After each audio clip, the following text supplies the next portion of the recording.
There's another very well-known hadith about daughters, the importance of daughters in Islam. When Islam appeared in Saudi Arabia, what we consider today Saudi Arabia, the Hijaz, this was a very tribal sort of oriented society, very patriarchal society, and of course, not surprisingly, men were tribal chiefs, and so boys were most often wanted, let's say, in families, and female infanticide was fairly normal. This was a practice that was, I don't know that I could say that it was abolished, but it was very much looked down on. It was something that was discussed. It was something that was very much discouraged. And this was the Prophet Muhammad who said, this is a child. This is a being sent from God, male, female. It doesn't matter. Daughters are very important. And another very famous hadith, he's telling his companions, those among you who raise daughters will certainly go to heaven. Then there was some question about, well, how many daughters? And there was some discussion, and finally the Prophet Muhammad said, look, have one daughter. Those of you who have one daughter, and take care of her and honor her and support her, you will certainly enter paradise. Drink of water.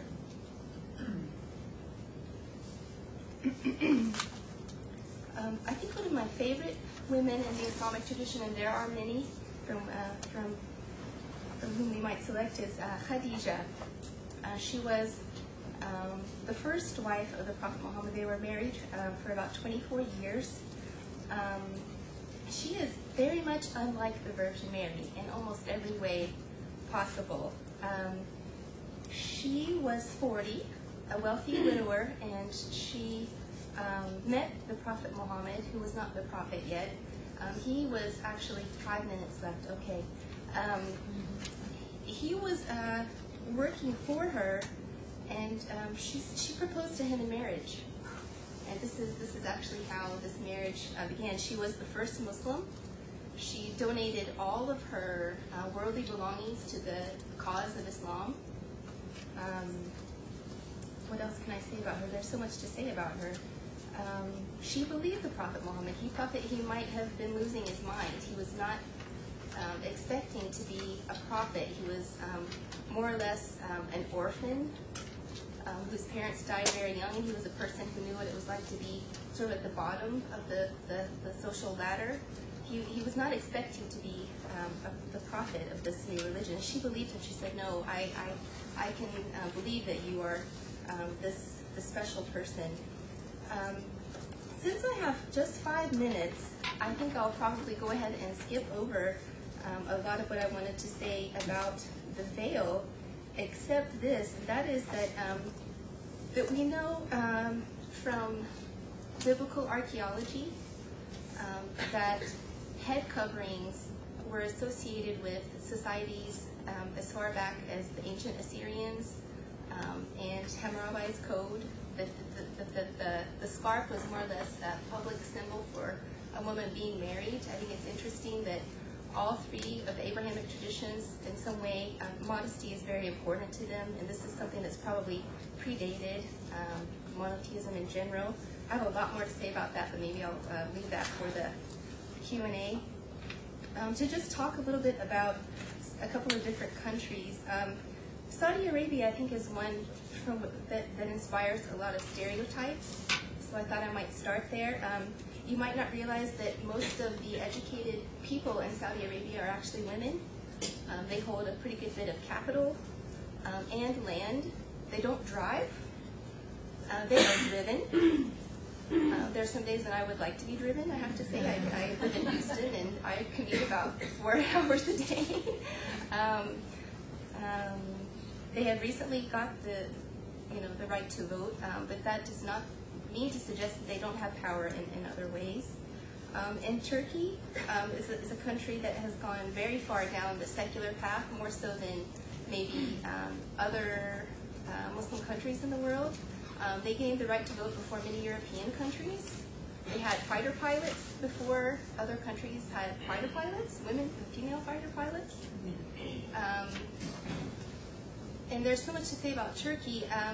Ironically, in Turkey, to have to have opted to wear the veil might actually prevent you from getting into school. So I think some people assume that the veil is a required part of Muslim women's attire, but in fact, country by country, the history of modest dress differs radically.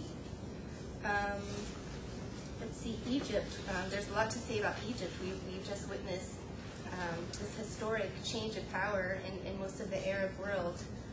Egypt is kind of at the forefront. Tunisia too, but Egypt sort of became, I think, the symbol of that. Women were behind that.